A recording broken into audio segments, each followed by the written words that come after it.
할렐루야. 오늘 또 분향단 기도에 나온 여러분들을 주님의 이름으로 환영하고 또 축복합니다. 하나님이 기도하는 사람을 이 저녁에도 불러주셨습니다. 우리의 기도가 천사들의 손에 받들려서 하나님 보좌로 올려가게 될 것을 믿습니다. 엊그저께 그 인간극장을 봤어요. 인간극장에 어떤 이야기가 나오냐면 어떤 그 수사가 필리핀에 들어가서 고아원을 운영하는 거예요. 아이들이 한 20명 정도 되는데 부모가 버린 아이들, 또 부모가 양육하지 못하는 그런 아이들을 모아다가 한 20명 정도를 이렇게 돌보는 그런 참 감동적인 그런 다큐멘터리를 보았습니다. 이제 그 중에 한 아이가 9살 난 아이가 이제 말썽을 잘 부리는 애가 있어요. 학교에 갔는데 학교에서 그만 수업 시간에 없어졌다는 거예요. 그래서 저녁이 되도록 집에 돌아오지 않아요. 그러니까 이 수사가 차에다가 거기 나이 많은 아이들 데리고 이 필리핀 시내 방방곡곡을 헤맵니다. 밤새도록 헤맸는데 찾을 수가 없어요. 저녁 늦게 돌아왔습니다. 그 다음날 또 찾으러 나갑니다. 열심히 뒤지고 있는데 아이를 발견했다는 거예요. 보니까 아이가 신발도 없이 그냥 맨 바닥에 누워서 밥도 못 먹고 고생만 하는 아이를 보았어요. 왜 그랬냐? 그러니까 누가 자기를 이렇게 못 살게 울어서 자기가 빠져나갔다 이렇게 해요. 그리고 집에 돌아가서 수사가 아이를 다 씻깁니다. 머리를 씻기고 목욕을 시키고 그리고 먹을 걸 밥을 준비해주고 이 아이가 잘못했다고 그래서 이 아이하고 화해하려고 이틀 동안 잠을 못 잤으니까 이 아이가 그렇게 골아떨어져 잡니다. 그걸 보면서 하나님이 저런 마음으로 우리를 찾으시겠구나 그런 생각이 들었어요. 그 수사는 정신 우울증에 걸려서 자살을 몇 번이나 하려고 생각했다가 그가 약을 먹으면서 회복이 되고 내가 이렇게 살면 안 되겠다. 내가 다른 사람을 좀 섬기며 살아야 되겠다. 그리고 필리핀에 들어왔고요. 자기가 목숨 다하는 날까지 필리핀에 살겠노라. 그렇게 하나님께 헌신한 그런 사람이었어요. 오늘 여기 본문에 그런 내용이 그대로 나와 있어요. 우리를 찾으시는 하나님. 이사야 1장보다 하나님이 우리를 찾으시는 마음이 이렇게 구구절절이 나온 성경은 드물 겁니다. 제가 아는 한 이 성경은 정말 하나님 우리를 찾는 마음이 얼마나 간절한가 하는 것을 알 수가 있습니다. 그래서 우리를 부르십니다. 얘들아 나한테 나와라. 우리 변론하자. 너희 죄가 어떠할지라도 주홍 같을지라도 내가 눈과 같이 또 진홍같이 붉을지라도 양털같이 희게 만들어 주겠다. 돌아오라 하는 그런 메시지가 나와 있습니다. 자, 오늘 여기 본문에서요, 우리가 하나님께 돌아가려면 제일 먼저 첫 번째는 뭐냐면 죄가 뭔지를 알아야 돼요. 죄가 뭔지 알아야 내가 하나님으로부터 떠났다는 것을 알 수 있지 않겠습니까? 자, 2절과 3절 한번 보겠습니다. 2절과 3절 읽어보겠습니다. 시작. 하늘이여 들으라, 땅이여 귀를 기울이라. 여호와께서 말씀하시기를 내가 자식을 양육하였거늘 그들이 나를 거역하였도다. 소는 그 임자를 알고 나귀는 그 주인의 구유를 알건만은 이스라엘은 알지 못하고 나의 백성은 깨닫지 못하는도다 하셨도다. 죄가 뭐냐는 거죠. 죄는 제일 먼저 2절에 있는 대로 그들이 나를 거역하였도다. 거역한 것이 죄다 하는 겁니다. 그럼 죄는요, 우리가 이런 일을 했다, 이런 일을 안 했다 이전에 하나님에 대한 우리의 태도가 죄예요. 죄가 여기서부터 시작돼요. 나 도둑질 안 했어. 나 간음하지 않았어. 나 살인하지 않았어. 나 거짓말 안 했어. 난 죄 없어. 난 정말 떳떳하게 살았어. 이런 게 아니에요. 아주 도덕적이고 아주 윤리적이고 아주 신사고 가정에서는 좋은 아빠고 좋은 엄마고 좋은 부모일 수 있어요. 좋은 자식일 수 있어요. 근데 그 마음에 하나님을 대하여 거역하는 마음이 있다면 그게 죄예요. 거역이 있어요. 하나님에 대하여 거역하고 하나님의 말씀에 대해서 거역한 마음이 있다면 그게 죄예요. 무엇을 했다 안 했다가 아니에요. 하나님에 대한 우리의 태도, 거역하는 태도, 완고한 태도, 불순종한 태도. 나 안 합니다. 난 그렇게 안 삽니다. 난 내 식대로 삽니다. 그게 죄라는 거예요. 우리는 어떤 악한 일을 해야 죄라고 꼭 생각해요. 난 떳떳해요. 그러나 하나님에 대하여 말씀에 대하여 거역했다면 그것처럼 큰 죄악이 없다는 거예요. 아이가 부모에게 무슨 집에서 뭘 훔쳤다든가 그런 건 안 했어도요. 부모님이 말하는데 뒤에서 빈정대고 뒤에서 험담하고 욕하고 그렇다면 그게 죄예요. 하나님 앞에 우리를 돌아볼 때 거역이 없어 나를 돌아보라는 거예요. 하나님에 대하여 말씀에 대하여 거역하는 것, 첫 번째 그게 죄라는 거예요. 두 번째는 3절에 보면 소는 그 임자를 알고 나귀는 주인의 구유를 알건만은 이스라엘은 알지 못하고 나의 백성은 깨닫지 못하는도다. 알지 못하는 것이 죄라는 거예요. 여러분, 소도 임자를 알아요. 소도 자기에게 먹이를 주는 임자를 알고 나귀도 주인의 구유를 알아요. 알아야 돼요. 주인이 누군지 알아야 된다는 거예요. 나를 살리는 분이 누군지 알아야 된다는 거예요. 나를 창조한 창조주가 누군지 알아야 된다는 거예요. 근데 그분을 알려고 하지 않는 것, 이게 죄라는 거예요. 하나님에 대한 무관심, 하나님에게 관심이 없어요. 영적인 일에 관심이 없어요. 하나님의 역사에 관심이 없어요. 하나님 나라에 관심이 없어요. 그냥 이 땅에서 먹고 사는 것밖에 몰라요. 그게 죄라는 거예요. 우리 하나님 앞에 이 죄를 깨달아야 돼요. 하나님에 관하여 무관심해요. 하나님의 일에 대하여 무관심해요. 이 소나 나귀는요, 정말 미물 중에 미물입니다. 하나님의 창조물 중에 가장 밑바닥에 있는, 우리들이 잡아서 고기로 먹는 존재가 소나 나귀예요. 근데 소도 주인을 알고요, 나귀도 주인을 알아요. 주인이 밥 주지 않으면 살 수 없다는 걸 알아요. 근데 사람 모른다는 거예요. 하나님을 몰라요. 알려고 하질 않아요. 하나님을 더 깊이 알고 원합니다. 우리가 내 평생의 소원, 내 평생의 소원, 우리들의 평생의 소원이 뭐냐는 거예요. 구속의 은혜를 아는 거고요, 우리를 만드신 하나님을 아는 거고요, 우리를 살리는 하나님, 공급자이신 하나님을 아는 것, 이게 정상인데 알려고 하질 않아요. 하나님께 나오질 않아요.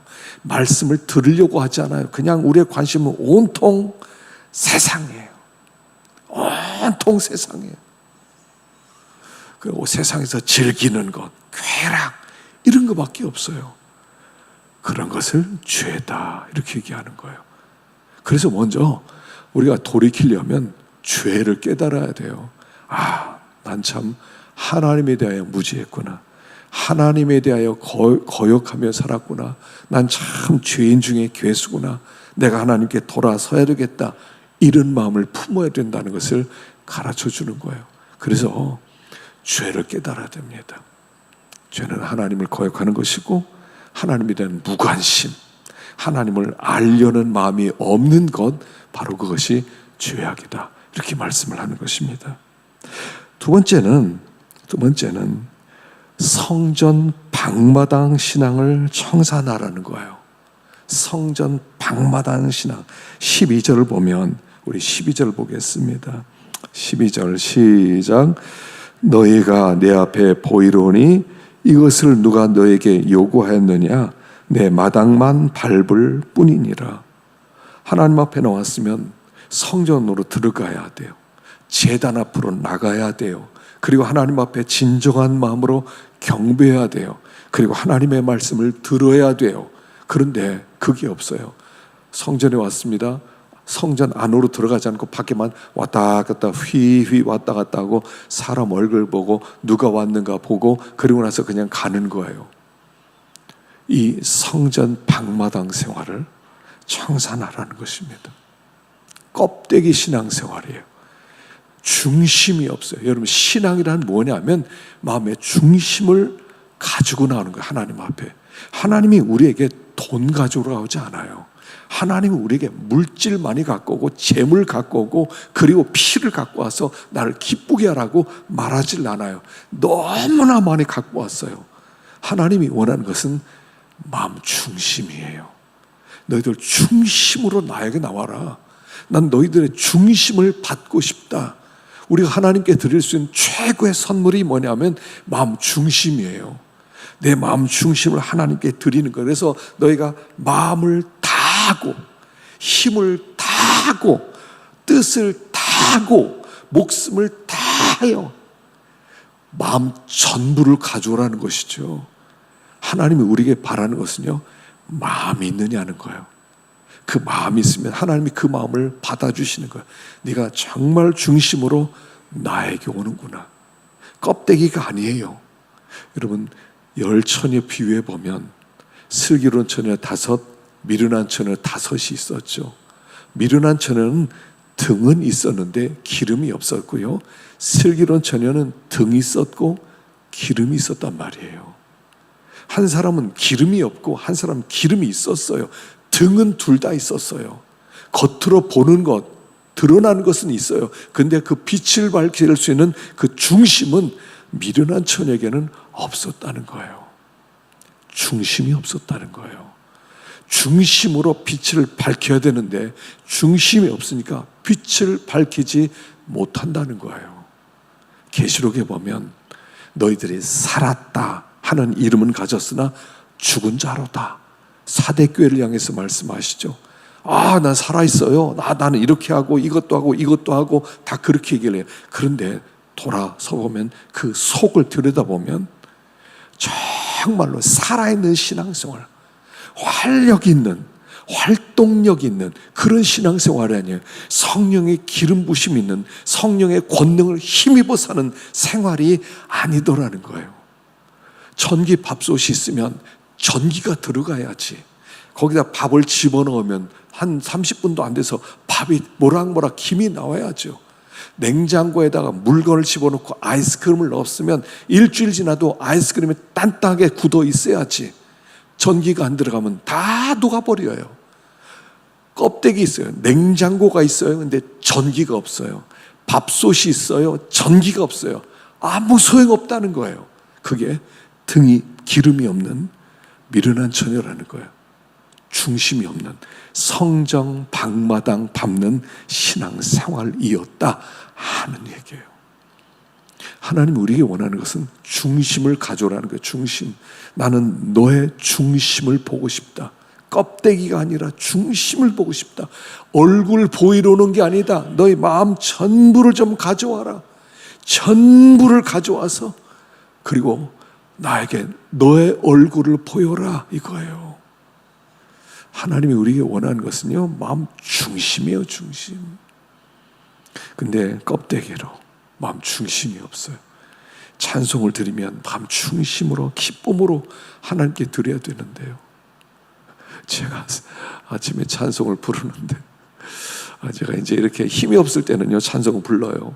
찬송을 부르긴 부르는데 한참 하다 보면 내가 1절 하고 있는지 2절 하고 있는지를 몰라. 지금 내가 몇 절 하는 중이지? 왜 그래요? 중심 없는 찬양이거든요. 마음 중심으로 정말 기쁨으로 내용을 생각하면서 영광을 돌려야 되는데 어떤 때는 2절 하는지 3절 하는지 몰라요. 그래서 제가 찬송 부르면서 1, 2, 3, 4 이러고 있어요. 왜 그래요? 중심이 없는 거죠. 하나님 앞에 기도할 때도 마찬가지예요. 중심이 없어요. 주여 주여 말은 잘해요. 주여 주여, 중심이 없는 주여를 부르고 있어요. 주여 주여 하는 자마다 다 천국에 들어갈 것이 아니라 하늘에 계신 내 아버지의 뜻대로 행한 자에 들어가리라. 주여 주여 그래요. 근데 하나님이 우리의 주가 아니에요. 주인이라면 하나님께 순종해야 되는데 주여 해놓고 자기 마음대로 살아가요. 중심이 없다는 거죠. 그게 성전 방마당 생활이에요. 절름발이가 성전 미문에 밖에서 앉아 있어요. 40년 동안이나 성전 미문에 앉아 있어요. 40년 동안 한 번도 성전 들어가 본 적이 없어요. 왔다 갔다 하는 사람들 보면서 동양 구걸하고 앉아 있어요. 한 푼 주세요, 한 푼 주세요. 들어가 본 적이 없어요. 40년 동안 성전에 나왔지만 성전에 뭐 하는 데인 줄을 몰라요. 하나님의 교회가 뭐 하는 데인 줄을 몰라요. 하나님이 임재하시고 하나님이 말씀하시고 하나님이 다스리는 하나님 나라라는 것을 한 번도 체험해 본 적이 없어요.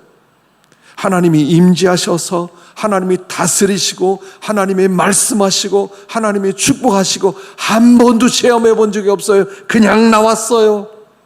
방마당만 왔다 갔다 했어요. 방마당만. 하나님 앞에 중심을 가지고 나가야죠. 그래서 하나님 앞에 나올 때는요, 하여간 마음 전부를 가지고 나와야 돼요. 예배를 드릴 때도요, 일찍 와야 돼요. 지각하면 안 돼요. 지각하지 마세요. 절대로 지각하지 마세요. 물론 직장에서 늦게 와서 이 금요일 날이나 이렇게 술을 지각했다 어쩔 수 없지만 주일날은요, 절대로 지각하지 마세요. 뭐 때문에 그렇게 지각해요? 뭐가 그렇게 바빠서? 지각하는 사람은 항상 지각을 해요. 일찍 오면 마음을 좀 준비해야 되거든요. 우리가 이 마음이요, 그냥 금방 왔다 갔다 안 돼요. 그냥 이렇게 세상에 찌들려 있잖아요. 그 와서 예배 드리기 전에 좀 찌들린 걸 좀 빼야 되거든요. 이 물을 빼야 돼. 하나님을 생각하고 말씀을 생각하고 내가 예배를 드리러 왔습니다. 하나님 만나러 왔습니다. 하나님 은혜 받기 원합니다. 주여 불쌍히 여겨주시고 주님 앞에는 이러고 물을 좀 빼야 돼요. 그리고 나서 하나님 앞에 준비된 마음으로 딱 예배를 시작하지. 제가 예배 딱 시작하면서 기도 딱 시작할 때부터 끝날 때까지 정말 하나님께 나와야 은혜가 되는데 그냥 와요. 그냥 지각해요. 중심이 없는 거예요. 저는 지각하는 사람은요, 중심 없다고 생각해요. 특별하게 무슨 급한 일이 생겨서 늦게 왔다. 그럼 어쩔 수 없지만 지각하는 사람은요, 항상 지각해요. 항상 해요. 성전 방마당이에요. 그 예배겠어요? 대통령이 만나자 그러면은 대통령이 앉아 있는데 죄송합니다. 쫙 일 있어서 차가 좀 밀려서 늦게 왔습니다. 있을 수 있어요. 근데 하나님 앞에 어찌 그럴 수가 있어요? 성전 방마당이에요. 중심으로 하나님을 경배하겠다는, 중심으로 하나님 앞에 정말 하나님의 음성 듣겠다는 마음이 없어요. 지각하는 사람 저는 은혜 못 받고 간다고 생각해요. 어떻게 은혜가 되겠어요? 중심이 없는데 어떻게 그러겠어요? 우리 하나님이 원하는 것은 중심이에요. 마음 중심을 가지고 나가라. 그리고 중심이 있으면, 중심만 있으면 돼요. 우리 하나님은 그거 하나 보고 싶은 거예요. 정말 네가 나를 사랑하느냐? 정말 네가 나를 경배하고자 하느냐? 이걸 원하는 거예요. 그걸 원하시는 거예요. 그래서 여기 형식적인 생활, 그냥 구경꾼이에요. 구경꾼. 신앙은 구경하는 게 아니에요. 신앙은 참여하는 거예요. 신앙은 참여하는 거라고요. 내가 하나님 앞에 나가는 거예요. 내가. 다른 사람 구경하는 데가 아니에요. 중심으로 나오는 거예요. 진중해야 돼요. 신앙인은 진지해야 돼요. 진중해야 돼요. 우리는 하나님을 상대하고 있어요. 지금 하나님을 상대하는 거라고요. 교회는 세상 어떤 조직체가 아니에요. 공동체예요. 살아있는 영적 공동체, 하나님의 임재가 있는 공동체, 하나님의 뜻을 따르는 공동체, 조직체가 아니란 말이에요. 조직체가 아니에요. 인간이 이끌어가는 데가 아니에요. 하나님이 통치하고 다스리는 공동체라고요. 하나님 앞에 나오는 거예요. 우리는 성전 방마당 생활을 청산해라. 그리고 세 번째는 18절에 있는 말씀입니다. 우리 18절 읽어보겠습니다. 시작. 여호와께서 말씀하시되 오라 우리가 서로 변론하자. 너의 죄가 주홍 같을지라도 눈과 같이 희어질 것이요 진홍같이 붉을지라도 양털같이 희게 되리라. 하나님이요 변론하자. 그래, 변론. 이 변론하자는 얘기는 뭐냐면 재판정 앞에 서 있는 죄수에게 최후의 진술을 하라는 거예요. 검사가 내리고 변호사가 더 얘기합니다. 그리고 나서 이제 판사가 판결 내리기 전에 이 피의자에게 최후 진술을 해보라고. 왜 당신은 사기를 쳤는지, 왜 살인을 했는지 얘기해보라고. 최후의 진술이에요. 자, 사형수가 최후의 진술을 하라, 변론하라. 뭐라고 하겠습니까? 무슨 말을 해야 되겠어요? 여기 주님께서 우리에게 그렇게 물어보는 겁니다. 너는 왜 나를 잊고 살았느냐? 너는 왜 나를 거역하고 살았느냐? 너는 왜 마음 중심을 가져오지 못하고 맨날 껍데기로 왔다 갔다만 했느냐? 한번 이야기해봐라. 이야기해봐라. 너의 최후, 너 핑계 댈 수 있으면 다 대봐라. 이제 할 말 있으면 해봐라. 이게 변론하라는 거예요. 하나님 앞에 그때 뭐를 얘기해야 되겠어요? 그때 나왔을 때, 그때 제가 뭐 어쩔 수 없어서 뭐 잠깐 이랬는데 뭐 여러분 이런 게 필요한 게 아니라는 거예요. 지금 여기서 얘기하는 것은요, 하나님의 심판대 앞에서 하나님께서 심판 내리시기 전에 최후의 변론, 최후의 진술하라는 것은요, 끝까지 기회를 주시는 아버지의 마음이에요. 끝까지 기회를 주시는 거예요. 너희들이 무엇을 잘못했는지 얘기해 보라는 거예요. 정말 너희들이 잘못했다고 하면 내가 너희들을 용서해 주겠다는 그 마음을 품고 우리 변론하자라고 얘기하는 거예요. 하나님의 마음에는 이미 용서할 마음을 가지고 물어보는 거예요. 물어보는 거예요. 그 인간극장에서 아이를 막 찾았어요. 저녁 늦게 두 번째 날 막 저녁 한 10시쯤에 거기 있는 그 형들하고 같이 막 다녀서 그냥 겨우 찾아냈어요. 물어봅니다. 너 왜 이렇게 했냐? 얼마나 너를 차서 이렇게 많은 사람 헤매는데 너 왜 그랬느냐? 뭐를 물어보는 거예요? 여기서 쫓아내겠다는 것입니까? 네가 뭐라고 했는지 한번 얘기 좀 들어보자. 난 너를 지금 받아들일 준비가 다 돼 있다. 너를 위해서 식사도 다 지금 준비해 왔어. 얘기해봐. 왜 그랬어? 왜 그랬어? 그러니까 가만히 있다가 그렇게 얘기하더라고요. 학교에서 어떤 아이들이 자기에게 이렇게 해서 못 살게 울어서 자기가 참지 못하고 뛰쳐나갔다고 얘기를 하더라고요. 하나님이 지금 물어보는 겁니다. 여기 변론하자는 것은 여기 너희가 핑계대라 이런 얘기가 아니에요. 하나님의 말씀대로 살지 못하고 하나님을 알려고 하지 않고 거역하고 형식적으로 신앙생활을 우리가 하나님께 무슨 할 말이 있겠어요? 제가요 원래 그렇게 안 하려고 그랬었는데 뭐 누가 꼬셔가지고요 그렇게 했습니다. 그런 얘기를 원하시는 겁니까? 우리 하나님이 원하시는 답변이 뭐겠냐는 거예요. 두 손 들고 나오는 거예요. 잘못했습니다. 잘못했습니다. 입이 10개라도 할 말이 없습니다. 정말 잘못했습니다. 아버지 마음을 아프게 드렸습니다. 아버지의 생각을 내가 잘 몰랐습니다. 정말 용서해 주십시오. 이걸 원하는 거죠. 변론하지 않은 것은요, 죄를 가지고 나오라는 거예요. 핑계 대라는 얘기가 아니에요. 이유를 대라는 얘기가 아니에요. 너희가 정말 중심으로 잘못했다는 마음을 품고 있느냐? 이걸 물어보는 거예요. 회개는 이거예요. 정말 제가 잘못했습니다. 천부여 의지 없어서 손들고 옵니다. 주 나를 박대하시면 나 어디 갑니까? 주님 불쌍히 여겨주십시오 하고 나오라는 거예요 지금.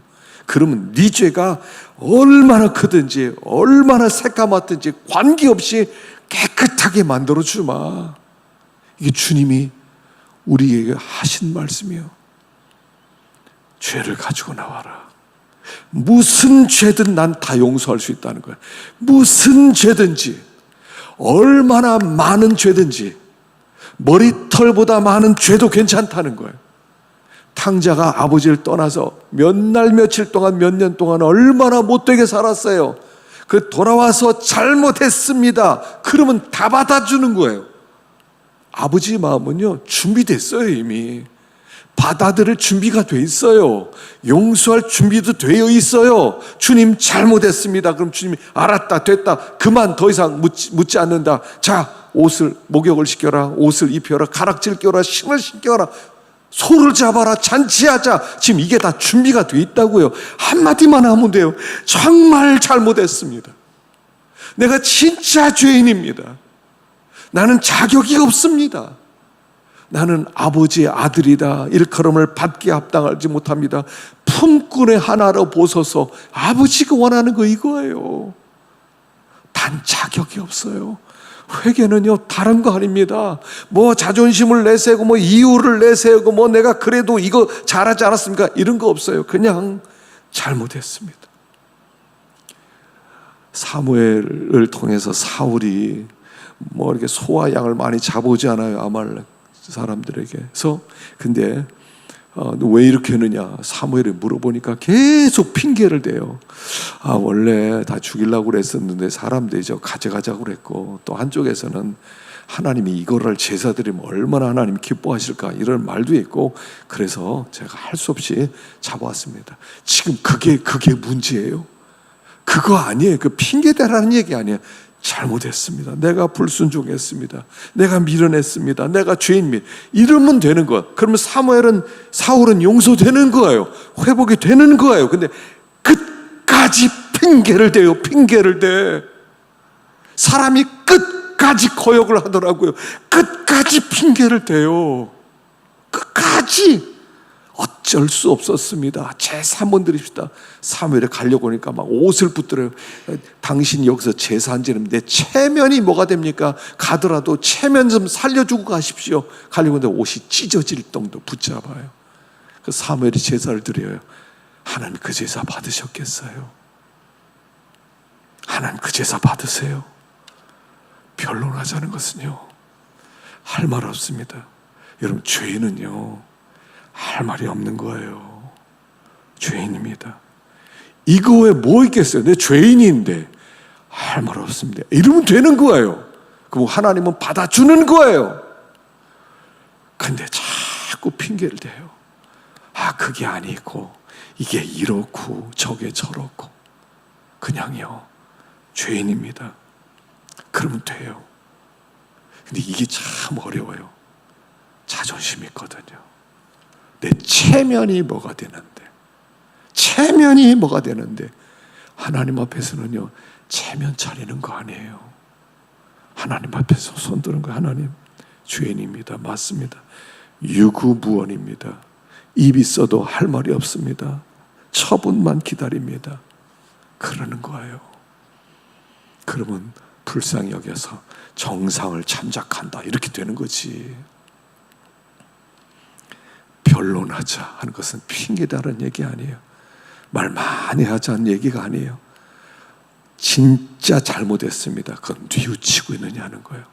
진짜 잘못했습니다. 내가 죄인입니다. 내가 죄인입니다. 하나님을 거역했고, 하나님을 알려고도 하지 않았고, 형식적으로 신앙생활했고, 마음 중심으로 하나님을 섬기지 못했습니다. 진짜 잘못했습니다. 진짜 잘못했습니다. 여러분, 이것만 하면 돼요. 그러면 하나님은 다 용서, 없는 것처럼 만들어주세요. 동이 서에서 먼 것 같이 너희의 죄를 깊은 곳에 빠뜨렸느니라. 그래서 너희 죄는 다 지워졌느니라. 이렇게 만들어주세요. 모든 걸 아시는 하나님 앞에 그냥 가지고 나오십시다. 그냥 하나님 죄인입니다. 이렇게 고백하십시다. 하나님 할 말이 없습니다. 하나님 다 알지 않습니까? 모든 것을 아시오매 내가 주를 사랑하는 줄을 아시나이다. 베드로의 고백처럼 그렇게 나가는 거예요. 가룟 유다는 이걸 못했어요. 가룟 유다는 이걸 못했어요. 내 죄는 내가 책임질 거야. 내가 어떻게 감히 예수님께 나가. 나 못 나가. 끝난 거예요. 변론하자. 변론하죠. 오늘도 이 저녁에 하나님 앞에 한 가지만 합시다. 하나님, 죄인입니다. 나 불쌍히 여겨주세요. 불쌍히 여겨. 최고의 기도예요. 불쌍히 여겨달라는 게 최고의 기도예요. Have mercy on me. 나에게 긍휼을 베풀어 주세요. 최고의 기도예요. 그래서 수도사들은요, 사막에 들어가서 한 가지만 가지고 기도했어요. 긍휼히 여겨주세요. 불쌍히 여겨주세요. 불쌍히 여겨주세요. 우리 하나님 앞에 가면요, 뭘 가지고 가시겠어요? 그냥 불쌍히 여겨주세요.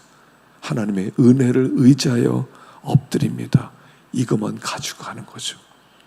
오늘 이 저녁에요, 기도로 잘 나오셨어요. 하여간 금요일날 기도꾼들이 나오셨는데 하나님 앞에 우리의 죄를 깨닫고 성전 방마당 생활 청산하고, 그리고 우리의 죄를 하나님께 가지고 나옵시다. 우리 하나님이 넓은 마음으로 다 품어주시고, 그리고 우리를 반드시 회복시키실 줄로 믿습니다. 기도하겠습니다.